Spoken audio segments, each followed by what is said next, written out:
আসসালামু আলাইকুম। কোনো কাজ প্রায় করতেই যাচ্ছে অর্থে আমরা অ্যাবাউট টু দিয়ে বাক্য তৈরি করতে পারি। যেমন আমরা যদি বলতে চাই সে তোমাকে প্রায় বলতেই যাচ্ছে, আমি প্রায় ঢাকায় পৌঁছেই যাচ্ছি, তারা প্রায় মোবাইলটি কিনতেই যাচ্ছে। অর্থাৎ কোনো কাজ এই মুহূর্তে করতেই যাচ্ছে অর্থে আমরা অ্যাবাউট টু দিয়ে বাক্য তৈরি করতে পারি। অ্যাবাউট টু এর পরে ভার্বের প্রেজেন্ট ফর্ম বসে। তাহলে আমি এই বাক্যগুলো ট্রান্সলেশন করি।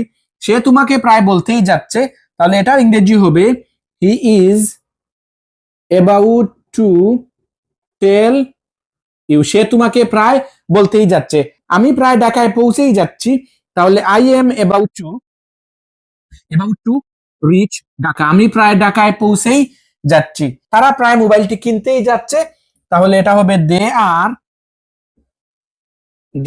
About to buy the mobile phone.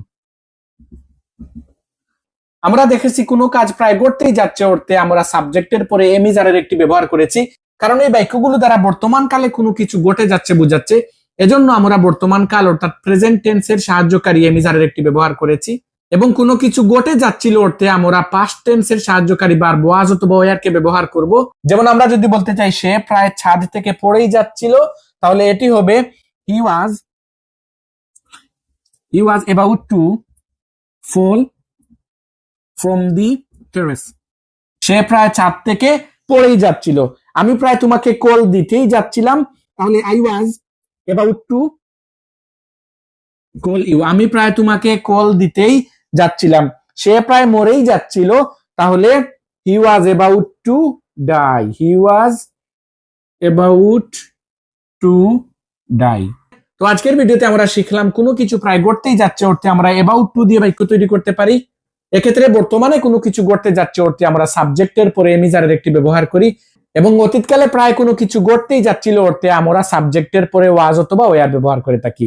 আমি যদি এই দুই ধরনের বাক্যের উদাহরণগুলোকে একসাথে বলি, সে প্রায় ঢাকায় চলেই যাচ্ছে, he is about to go to Dhaka.